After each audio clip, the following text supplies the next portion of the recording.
মা কাঁদছো কেন? কি হয়েছে? কিছু না, তুই যা। যাবো কেন? বাবার সঙ্গে ঝগড়া আছে? জানিস তো তোর বাবা আমাকে আর একটু ভালোবাসে না। সে কি তোমার জুতো ছড়াছড়ি হয়ে গেছে না? ওসব কিছু হয়নি তো। তাহলে সে তখন থেকে তোর বাবা মুখটা বকের মতো করে বসে আছে। যা মা, এইভাবে বাবাকে তুমি অপমান করো না। ঝগড়াঝাটি হয়েছে ঠিক আছে, বাবা বক কেন হতে যাবে? কেন? মা ওই রং নিয়ে কখনো বক হয় না, কাক হতে পারে। তুই আমায় ভেঙাচ্ছিস। ভেঙাচ্ছি কোথায়? তোমাকে ভেঙাচ্ছি কোথায়? কি হয়েছে তুমি বলবে তো?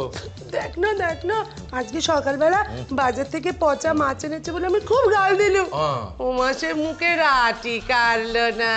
তুমি পাশাপাশি বাবা মুখে রাগ কাটলো না কেন? তারপর শোন না, তারপরে না ইচ্ছা করে ঠান্ডা চা দিলুম। হ্যাঁ, আর তারপরে সামনে গেলুম। হ্যাঁ, খারাপ শাড়ি পরে গেছিল, কারণ ঠান্ডা চা দিলে তো ছুঁড়ে মারে, ভালো শাড়ি হলে নষ্ট হয়ে যাবে। ওমা খেয়ে নিল সোনা সোনা মুখ করে, মোটে কিচ্ছু বললো না।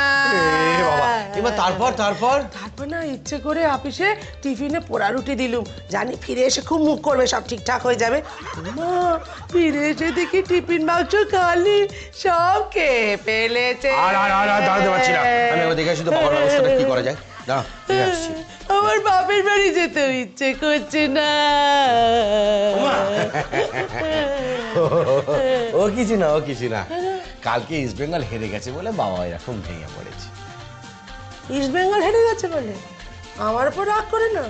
ওই ফুটবলের গোষ্ঠীর তুষ্টি আমি কি